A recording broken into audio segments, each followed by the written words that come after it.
Welcome back to EarthX 2025. I'm Lawrence Ford here with Conscious Capital Foundation in Dallas. And I am here with Inventor Michael. Hello, thanks for having me. It's so cool to have you. And last night, Inventor Michael was up on the stage at the Gala. Wasn't that a blast? It was the fastest 5 minutes of my life. That was so fast. Yes. It went so quick. Yes. You did awesome, though, man. Everybody was so engaged. Thank And so let's go. I'm going to ask you another question, but let's go back because how this came to was I think it was like about a week ago. Mm-hmm. And we got a call from Jonathan Berry, who did an incredible job last night putting that stuff together, wasn't it? Jonathan Berry says, hey, we need someone at the hotel because we got a semi coming. We got to make sure there's a place to park this semi. We're like, what the hell is going on here? In comes Inventor Michael. Indeed. And so before we go to what you, we're actually going to go on tour, so you guys are going to come with a little field trip with us, which is going to be a riot and a blast. I haven't seen it yet, but I'm so excited. But before we get to that, tell me a little bit, just like, I want to know you first. Not what you do.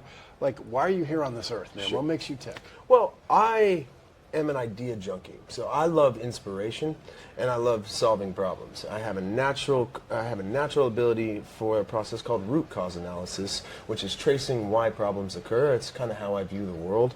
And I love to chase ideas and to follow that inspiration to find out, how far the imagination goes or how far ideas can go.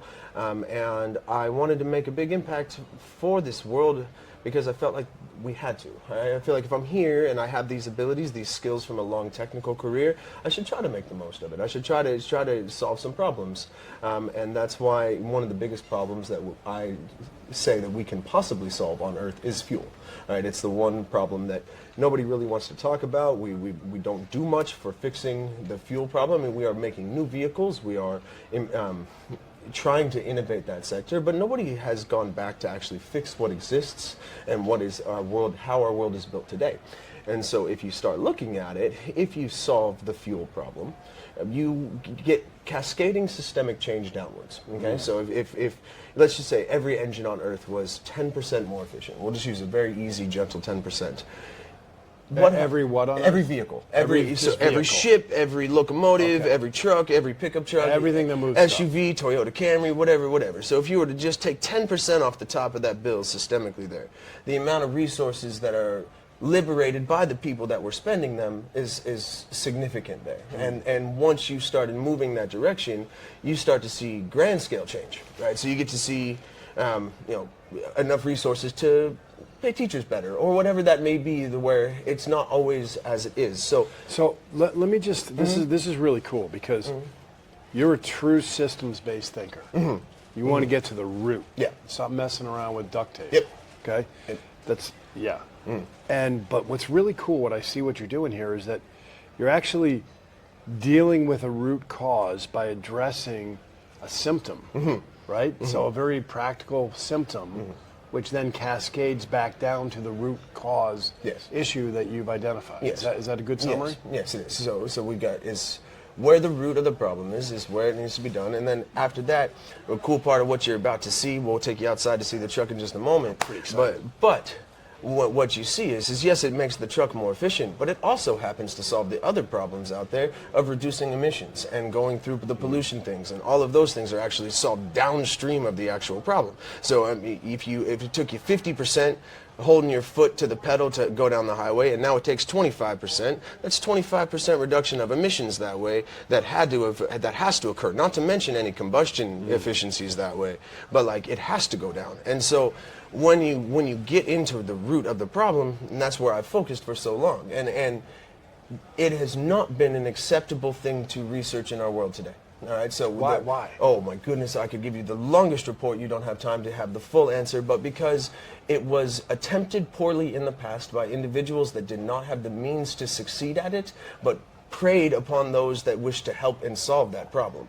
So there's certain incentives built into the system that people benefit from that don't want this to happen. Yeah, so I'm not the first to say, hey, vehicles are the problem. I'm not the first there.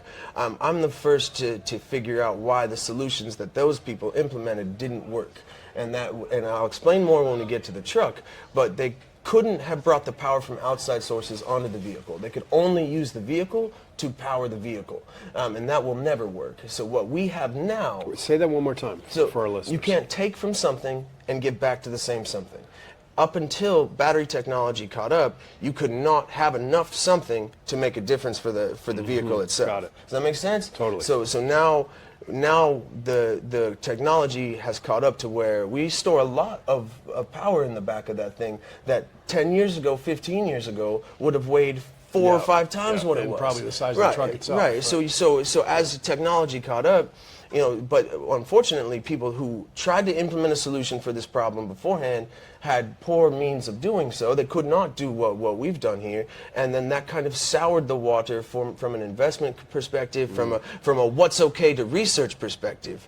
And so, in a way, it's been blacklisted and burn noticed to go out and try to make an engine more efficient. That is that is treated unacceptably poorly throughout there, and that's okay. I mean, we've taken the hit because the logic and the premise of it is fine. So for 12 years we pursued this that 12 way. years. 12 years. 12 years. A little tough. No, sometimes. Yeah, but I'm very thankful for it. I'll be honest with you. So I mean, I wouldn't it takes people like you. You got a mission. You're not letting go. Get out of my way, right? And I'm sensing you've been on this roller coaster. It's been a roller coaster mixed with a battlefield, mixed with a few other things along the way. But I'll be honest with you, I wouldn't be ready to do the job of implementing the system without that 12-year path. That's how it works? Yeah. So now I can sit here, and fully know what I know and how I know it. So what's your dream? 1 year from now, where are we at? I would like to be at full-scale manufacturing of the X-Fuel platform, specifically at the semi-trucks, and then have the offshoots being built and tested as well. So you'll go see the semi-truck right now in just a moment, and that's where we're going to focus because that makes the most difference out there. So hauling your Amazon order, hauling your groceries, all that stuff, are truckers that are trapped in their trucks, not making any money at all. They're there all day, every day, and by the time everything's said and done, they get home with very little money to where they're proud of what they've done. So I'm targeted there. Connect the lifestyle of a trucker to the efficiency of a truck for our listeners. Sure. So, I mean, their greatest expense is how much fuel they burn. They are hauling 40,000, 50,000, huge amounts of weight behind them, just in the pedal all day, every day, and they burn a lot of fuel. And if you solve that for them and you reduce that 10%, that's 10% that they go home a lot happier with. Luckily for us, our technology can be pushed considerably further past 10%. So their take-home pay goes up. Up. And then their house they paint their wall or whatever it may be. Their lives spend get a little better. bit more time with their family. And the cool part of this is since you're solving top down on a root cause that way, is that eventually, and nobody wants to really understand this now, but eventually the cost to get your jacket here from wherever it was made goes down to where that jacket will be less money for you, and then your life gets better that way. So it can affect everybody. Yeah, it can grand scale systemic top down repairs. And so it's a refit solution for that, and that's why it had to be done and researched and figured at all cost. I mean, it didn't matter what's in the way. And I say, I don't care if it's banana peels and toenails that make it work. My job is to solve for the X of fuel. And we've come a long way from just a hydrogen system into a full-scale air modification system. So it's comprehensively different. That can continue to get better. I can't wait. Let's go see it. I can't wait to go on this field trip. Ready? Hold on. Before we go, I got to ask you this question. Go ahead. Because you've got this passion. You knew you have this gift, and you haven't taken it lightly. Right, which I thank you very much for. I mean, we talk about this being the most important thing at the foundation is when people live their purpose, they have inner peace. When more of us do it, we have world peace. And oh, by the way, people like you live in your purpose, have solutions that we all need in the world. So first of all, thank you for personifying what we stand for and what the world needs. Thank you. I mean that deeply. Well, I took it deeply. Thank you. Yeah, because I know it's been a wild ride, and hopefully you got some smooth stuff coming up ahead because it's Even tough. if not, I'm ready. Yeah, that's Bring what I it. love to hear. I don't care. Oh, yeah. Yes. I love that spirit. All right, here's my final question before we go on the field trip. Think back, just journey back with me for a minute. What point when you were a little kid did you realize your gift? Well, my first memory is taking apart a receiver as a kid, like a stereo receiver. And I've been a tinkerer and a rebuilder and a why things work the way they work most of my life. And I was always the technical guy. So when you get lost in your email and you can't find that, I was always the guy that people called, and I saw solving problems and helping folks with technology as a good use of those skills. But your first memory was so just tinkering that way. So and like I've been tinkering ever since, and it's taken a long time to refine that gift and that origin point to where it is today, where I have full access to the gift of invention. So unlike even Nikola Tesla at the time, he could not invent to full capacity because he didn't have access to the full information. I am now, with the same gift, empowered by all resources of mankind. So I could Amazon in a bunch of stuff and build something right here if I wanted to, like I had it. And I have AI and all sorts of things to where now I get to use the fullest gift of invention to its fullest extent possible. And so once we're free of this last bit here, I get to set that free. And you guys, like, what you're going to see is awesome, and that's there, but that's only the beginning of this particular path that I'm on and what we intend to do. It gets really cool. Inventor Michael is just warming up. Let's go on a ride and listen. Yeah, Bring it in, man. Man, thank you. Awesome. Yeah, You are thank you. Thank you.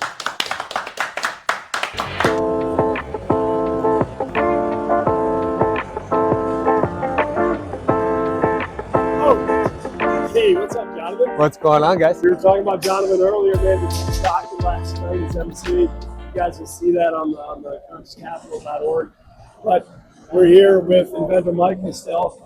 And Jonathan, take it over, man. Yeah, man. Well, I just love the fact that I've been following your work for, I think, a little over a year now, and have always been impressed with just your relentless fervor for the work that you do. Like, you are truly, like, so clear with the fact that we cannot just produce enough electric cars to populate for the entire population of the world. Like we need to find a way to retrofit these cars, and you've created a way to retrofit hydrogen, regular fuel cars with hydrogen engines, essentially. And it's fascinating what you explained to me earlier about the idea that it's not even like you're changing or modifying the engine. It's just the air that's being pushed into the air intake on the engine. That's amazing.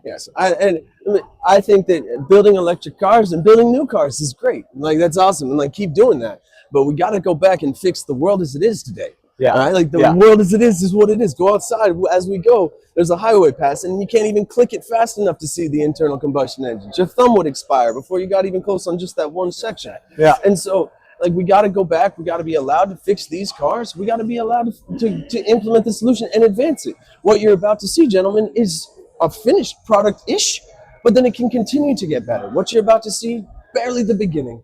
Barely the beginning. Well, and I love watching your videos because every time I swear you have so many inventions. You have a giant truck on the back of your semi. You have the box that has a farm inside. You grow cannabis. You grow mushrooms. You know, some of my favorite crops. And you're doing it all on clean energy. And so I think you're really making people kind of see through new eyes, and that's what I love about your work. So I'm excited to go check out your truck. Let's go. Let's go. So listen, 1 week ago, remember, we get a call from this guy. He's like, hey, we need a spot for a semi at the hotel. I picked this one right here. This is the spot on Google Earth that I just said, hey, I need to be right there. Well, it was kind of perfect because, you know, I just reach out to him randomly on Instagram. I'm like, hey, man, you want to come bring the truck down here? And he's like, dude, we're driving in with the whole squad. So this is amazing. Look at this thing. So what's going on here? All right, so this is a more or less stock Volvo, 2017 Volvo VNL diesel engine with a 12.7 liter Cummins in it. It runs on diesel primary. And we have retrofitted it with, right now, solar to independent batteries to making a ton of hydrogen and oxygen that the engine breathes to increase its fuel efficiency there. So we are adding something from external sources to something. And that was the key to solving the problem. So this solar array, this is designed just for this show right now, just for this moment, more or less, to show you outside power coming into the system and then being added to the truck there. And so do I understand correctly that it's through electrolysis that hydrogen is created through the battery? So you have a battery pack, you have the electricity coming in from the solar. That's creating the electrolysis, creating the hydrogen that's feeding into the intake on the air intake. Yes, let's go look at that right now. Let's do it. This way. Okay. So we have our solar, and then inside on the bottom is a big bank of lithium batteries that store a lot of power for lightweight than what was possible years ago. All right, you could, the amount of power in the bottom of that box would have taken up the top of the toolbox platform right here before, and it sucked too. So now we have great batteries down inside. Those batteries charged by either the grid, solar, or the APU of the truck, which is possible, not preferred, but it's the last ditch in that equation. What's the APU? Auxiliary power unit. It's what they use to power their ACs and their stuff when they're parked and not running the big engine. It's designed to not do that. So if it came down to it, that can be used to power this system. And that's not the alternator. No. So okay. the key here is you can't use the engine's alternator because you'll be making a giant magnetic brake. All right. So what you see here, this draws almost 240 amps in low voltage, which is a lot of wallop. If you were to draw that off an alternator, you'd just have a melted alternator, first of all, and your engine would struggle significantly. So to make enough of it, you have to actually have power enough to do so. So this is now making just about 14 liters of hydrogen and oxygen a minute at our current capacity. That will continue to increase. But then that 14 liters goes through our own post-treatment system is what it's called, and that goes into the air intake. But that's not where we stopped here. We also figured out that we can actually add, because we're cooling as we go, we can add concentrated O2 and actually really set the internal combustion engine free. So the air you're breathing, even as you watch this at home, viewers, 78% nitrogen, 21% oxygen. That means 3/4 of that cylinder stroke, wasted space. Wow. Wasted.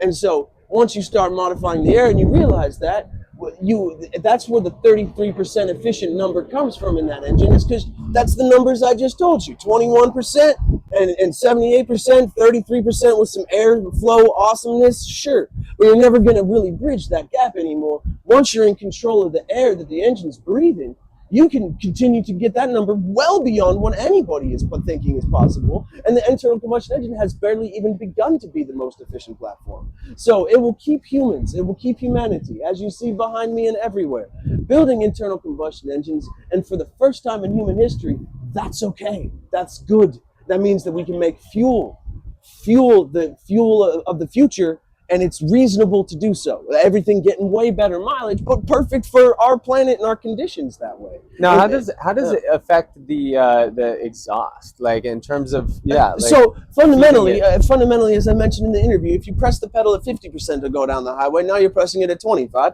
That's a 25% reduction of emissions guaranteed right out the gate. Wow. Now, from a combustion dynamics standpoint, we've had some varying results. We've had some very interesting tests where quite reliably the carbon monoxide emissions went down to zero, or beyond the scales of our measurement that way, and we've seen a reduction the rest of the way, and a reduction in the NOx emissions as well. And that is what I engineered to solve the last bit. And so it will continue to be reduced that way, but just fundamentally, the more efficient it goes, the less fuel you're burning, thereby the less crap that goes into the air. Right. Yeah. And is that Moore's law? Over time.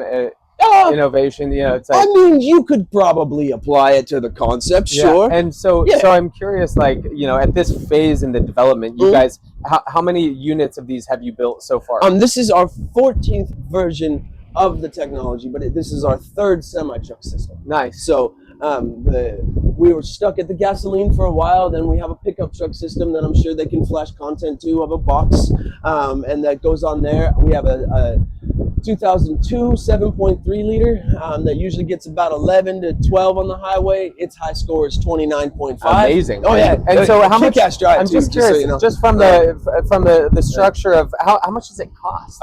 So to convert this truck, we're at they want me to say $40,000 a system. That's where we're going to be.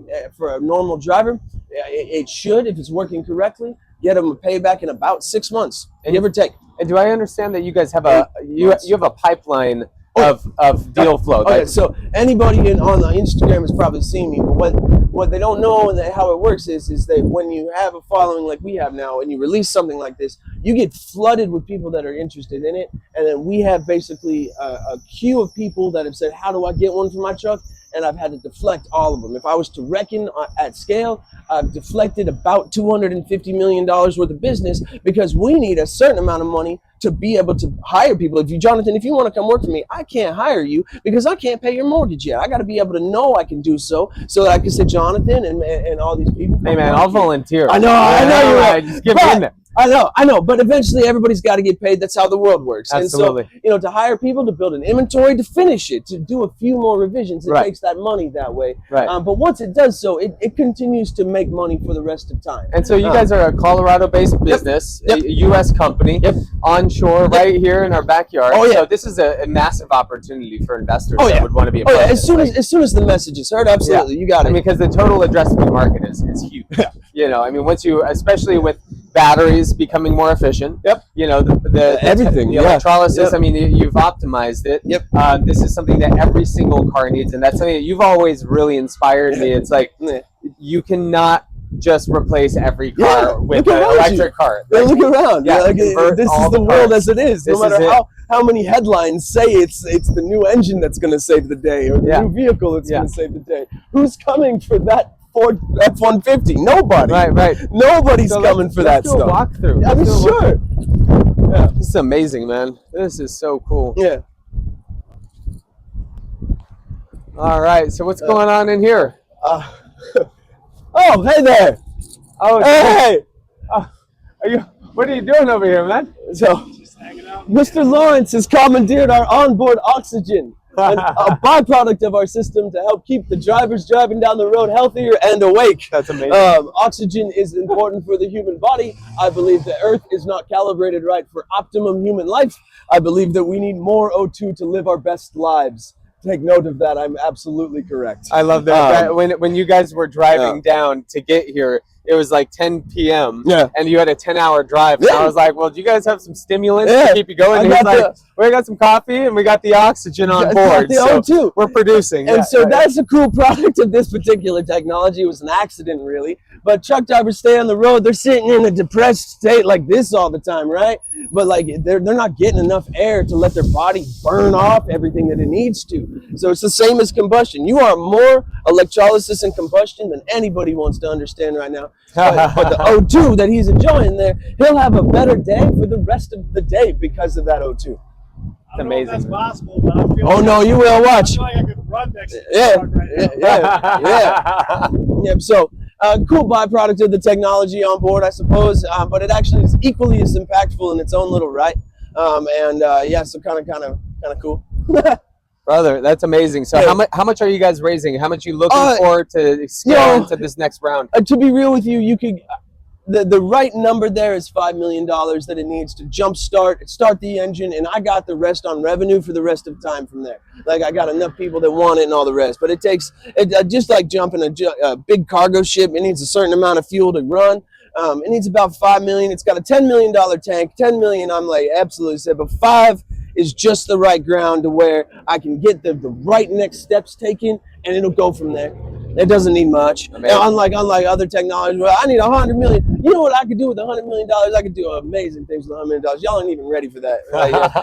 You want to watch me walk before I run and make sure that I'm legit and all the rest of that. So 5 is a good start, right? And then as I go, I'll pursue all sorts of things because I am, in fact, Inventor Michael, not Hydrogen Michael here. And I have many technologies that I have isolated in my boredom while I wait for these moments here.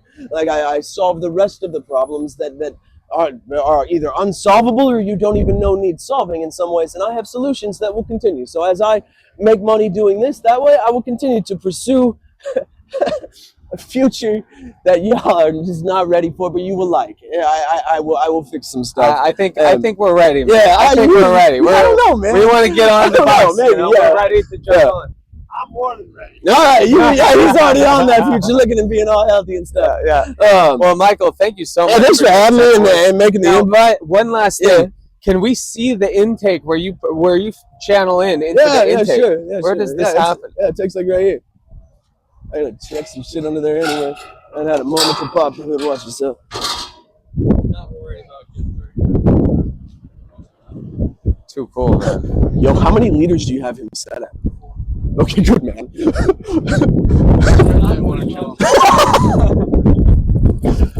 You'd have a day, man. Come back, Michael.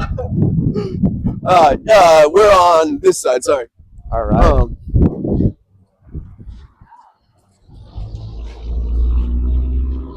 Ooh, interesting. Okay, so this is a more prototype than anything else, but this is just all it is. It's just breathed right in right there. This is a final little moisture capture, just like this thing. This is a moisture capture for the onboard air. Nice. That's a moisture capture for us, just in case. And I got a whole report on that, but that's not the point. So it just goes right here and sucks it in, and then the engine breathes it as it goes along, and then when the diesel is injected, it ignites what we give it. And just for the literal record here, hydrogen and oxygen, aka water, when they're together, are remarkably explosive. That's all they know how to do together. So that's why this is real-time creation of fuel. As it's made, it's sucked in here, and that's that. But like hydrogen and oxygen from a natural material component, it only can explode. It can only go bang. And so we suck it in as it's made. You could be in a wreck and everything else. That's a common thing that we get. Congratulations, you made it something.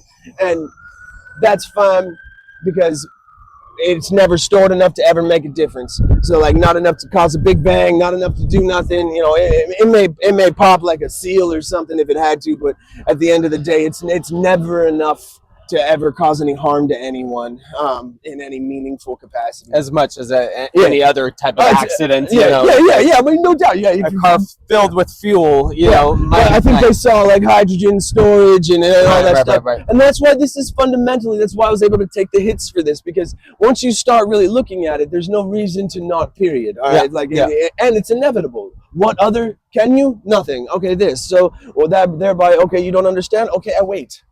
And so I waited, and I continued to research and continued to inch it forward as I could. And then we've sold 45 solar farm units that allowed me enough cover to get enough resources to be able to do this. So my plan of building farms until I could do this worked. But then the wildest part is that there's a lot more farming activity. People want to start farms in their community, and they should. Yes. And so what's cool, I didn't see it coming, Jonathan, where I'm going to have to both build this and build farms as we go along, where now they're both high impact enough to where like we have to do both. Absolutely. Yeah. I mean, this is like first responder work for natural disasters. You know, send in the truck with the farm on the back. Sure. Yeah. The mushrooms grow, everything grows slower than that, unfortunately. But it's good to have sources everywhere for those situations to where you can pull from different ways of doing it.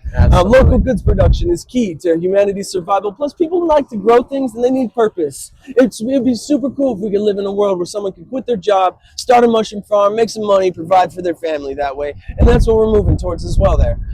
Yeah. Well, Inventor Michael. Yeah. Thank you for doing God's work in the world, man. You're crushing it. Yeah, I got a ways to go, but yeah. Anyone out there that's interested to learn more about Michael and his work, or potentially interested to invest, definitely reach out to these guys. We'll include all the links to their organization, their company, and direct to Inventor_Michael on Instagram. Yep. Check out his videos. Check out their work. Thank you so much, everybody. I got a ways to go, so watch the show. It'll be